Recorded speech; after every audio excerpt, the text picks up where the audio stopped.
ವಿರಾಮದ ಬಳಿಕ ಮತ್ತೆ ಸ್ವಾಗತ. ಬಣ್ಣದ ಹಬ್ಬ ಹೋಳಿ ಹುಣ್ಣಿಮೆ ಆಚರಣೆಯನ್ನ ಮಾಡಲು ಸಕಲ ಸಿದ್ಧತೆಗಳು ನಡೀತಿದೆ. ಅದೇ ರೀತಿ ಶಿವಮೊಗ್ಗದಲ್ಲೂ ಈ ಹೋಳಿ ಹಬ್ಬಕ್ಕೆ ಕ್ಷಣಗಣನೆ ಶುರುವಾಗಿದ್ದು, ನಗರದ ಗಾಂಧಿ ಬಜಾರ್ನ ತುಳಜಾ ಭವಾನಿ ಮತ್ತು ಬಸವೇಶ್ವರ ದೇವಾಲಯದಲ್ಲಿ ಕಾಮಣ್ಣನ ಮೂರ್ತಿ ಪ್ರತಿಷ್ಠಾಪನೆ ಮಾಡಲಾಗಿದೆ. ಮಾರ್ಚ್ 15ರಂದು ನಡೆಯುವ ಈ ಹಬ್ಬದಲ್ಲಿ ಮಕ್ಕಳು, ಮಹಿಳೆಯರು ಸೇರಿ ಎಲ್ಲರೂ ಒಟ್ಟಾಗಿ ಬಣ್ಣವನ್ನ ಹಚ್ಚುವ ಮೂಲಕ ಹಬ್ಬವನ್ನ ಆಚರಣೆ ಮಾಡ್ತಾರೆ. ನಂತರ ಪ್ರತಿಷ್ಠಾಪನೆ ಮಾಡಿದ ಕಾಮಣ್ಣನನ್ನ ದಹನ ಮಾಡುವುದು ಹಬ್ಬದ ಸಂಪ್ರದಾಯ.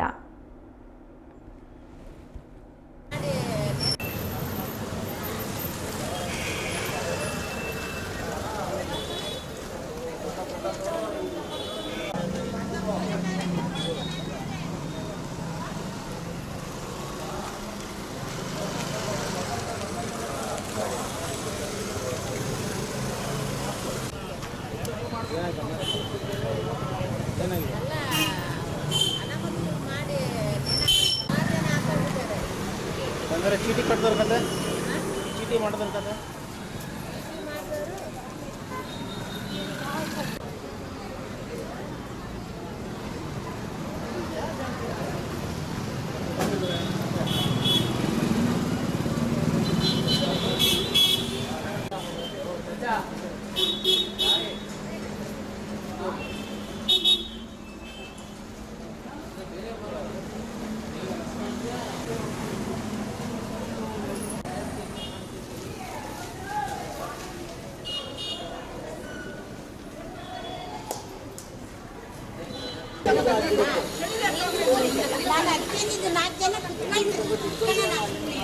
ಇಲ್ಲ ಹಂಗೆಲ್ಲ ಬೇಡ ಹೇಳ್ತೀನಿ.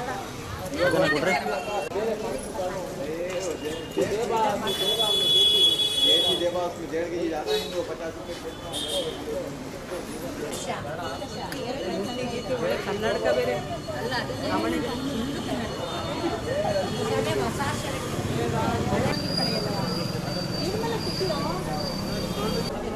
ಹೊರಗಡೆ ಇನ್ನು ಜೋರಾಗಲಿ.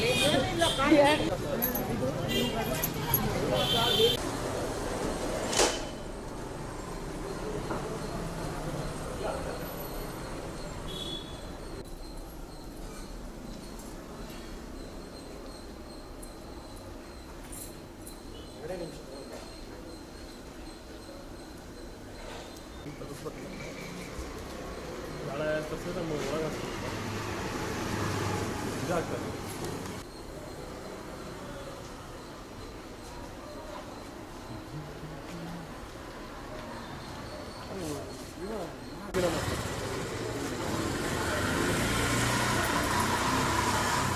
ಹೋಳಿ ಶನಿವಾರ ಅಲ್ವಾ? ಶನಿವಾರ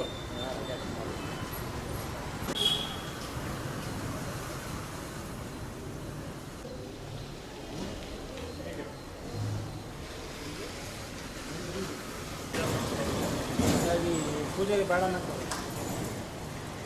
ಹೇಳ್ತೀವಿ. ನೀವು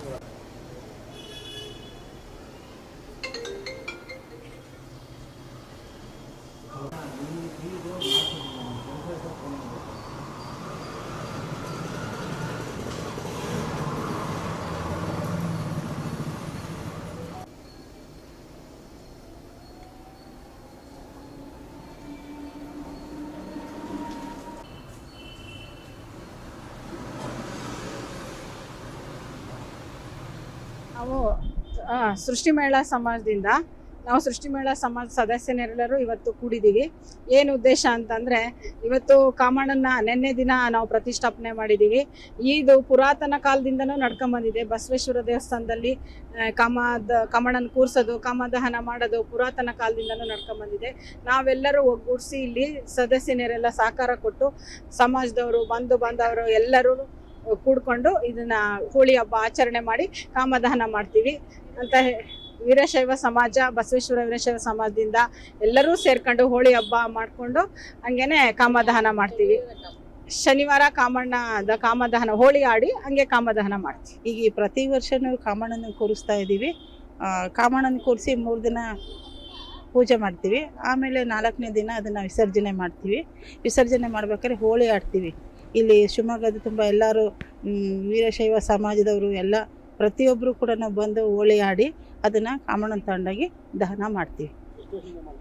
ಈಗೆಲ್ಲ ತುಂಬ ಒಂದು 80-85 ವರ್ಷದಿಂದನೂ ಮಾಡ್ತಾ ಇದ್ದಾರೆ. ಏನೇನು ಮಾಡ್ತೀವಿ ಅಲಂಕಾರ ಏನು ಮಾಡ್ತೀವಿ? ಅದು ಅಲಂಕಾರ ಮಾಡ್ತೀವಿ. ಕಾಮಣ್ಣಂಗೆ ಏನು ಬೇಕೋ ಎಲ್ಲ ಮಾಡ್ತೀವಿ. ರತಿ ಮನ್ಮಥ ಕಾಮಣ್ಣ ಅಂತೇಳ್ಬಿಟ್ಟು ನಾವು ಕಾಮಣ್ಣನಷ್ಟೇ ಕೂರಿಸ್ತೀವಿ. ಕುಂಬಾರ ಬೀದಿಯಲ್ಲಿ ರತಿ ಮನ್ಮಥನ ಕೂರಿಸ್ತಾರೆ, ಅಲ್ಲಿ ರತಿ ಮನ್ಮಥನ ಕೂರಿಸ್ತಾರೆ. ಇಲ್ಲಿ ಮಾತ್ರ ನಮ್ಮ ಬಸವೇಶ್ವರ ವೀರಶೈವ ಸಮಾಜದಿಂದ ಕಾಮಣ್ಣನ ಕೂರಿಸ್ತೀವಿ. ಇದು ಬಸವೇಶ್ವರ ದೇವಸ್ಥಾನ ಎಷ್ಟು ಹಳೆಯದು ಪುರಾತನನೋ ಅಷ್ಟೇ ಹಳೆಯದು ಕಾಮಣ್ಣನ ಹಬ್ಬ. ಕಾಮಣ್ಣನ ನಾವು ಹಿಂದಿನ ದಿವಸ ಏನು ಮಾಡ್ತೀವಿ, ಎಲ್ಲರನ್ನು ಕೊಡಿಸಿ ಕಮಿಟಿಯರೆಲ್ಲ ಬಂದ್ಬಿಟ್ಟು ಅದಕ್ಕೆ ಅಲಂಕಾರ ಅಂತ ಮಾಡ್ತೀವಿ. ಯಾಕೆಂದರೆ ಅಲಂಕಾರ ಮಾಡಿದರೆ ಕಾಮಣ್ಣ ಅಂತಂದರೆ ರತಿ ಮನ್ಮಥ ಅಂದ್ರೆ ಅಲಂಕಾರ ತಾನೇ. ಹಂಗಾಗಿ ಅಲಂಕಾರವಾಗಿ ಎಲ್ಲರಿಗೂ ಸ್ಫೂರ್ತಿದಾಯಕ ಆಗಲಿ ಅಂತ ಹೇಳಂದು ಇಲ್ಲಿ ಕಾಮಣ್ಣನ ಕೂರಿಸ್ತೀವಿ. ಕೂರ್ಸಾಗಿ ಮೇಲೆ ಅದಕ್ಕೊಂದು ಎಡೆ ಆಗಲಿ, ಒಂದು ಪೂಜೆ, ಎಲ್ಲ ಜನ ಬಂದು ಪೂಜೆ ಮಾಡಿಸ್ಕೊಂಡು ಹೋಗ್ತಾರೆ. ಅದು ಒಂದು ದೇವರೇ ತಾನೆ, ಹಾಗಾಗಿ ಪೂಜೆ ಮಾಡಿಸ್ಕೊಂಡು ಹೋಗ್ತಾರೆ. ಆಮೇಲೆ ಇದನ್ನು 3 ದಿವಸನೂ ಕೂರಿಸಿದಾಗ ಬೆಳಗ್ಗೆ ಮತ್ತು ಸಂಜೆನೂ ಮಹಾಮಂಗಳಾರತಿ ಮಾಡಿ ಒಂದೊಂದು ಏನು ಇದು ಇರುತ್ತೋ ಆಗಿನ ಟೈಮಲ್ಲಿ ಒಂದು ಖಾರ ಮಂಡಕ್ಕಿ ಆಗಲಿ ಇದಾಗಲಿ ಹಂಚಿಬಿಟ್ಟು ಇದು ಮಾಡ್ತಾರೆ. ಹಾಗಾಗಿ ಇದು ಗಾಂಧಿ ಬಜಾರದಲ್ಲಿ ತುಂಬ ಫೇಮಸ್ಸು. ಆಮೇಲೆ 3 ದಿವಸ ಆದಮೇಲೆ ಇಲ್ಲಿ ಮೆರವಣಿಗೆ ಮಾಡ್ತಾರೆ. ಮೆರವಣಿಗೆ ಮಾಡಿ ಆಮೇಲೆ ಅದಕ್ಕೆಲ್ಲ ಹಲ್ಗೆ ಇದು ಮಾಡಿ ಅದಕ್ಕೂ ಬಣ್ಣ ಎಲ್ಲ ಹಚ್ಚಿ ಇಲ್ಲೇ ನಮ್ಮ ದೇವಸ್ಥಾನದ ಎದುರುಗಡೆನೇ ಕಾಮದಹನ ಮಾಡ್ತಾರೆ.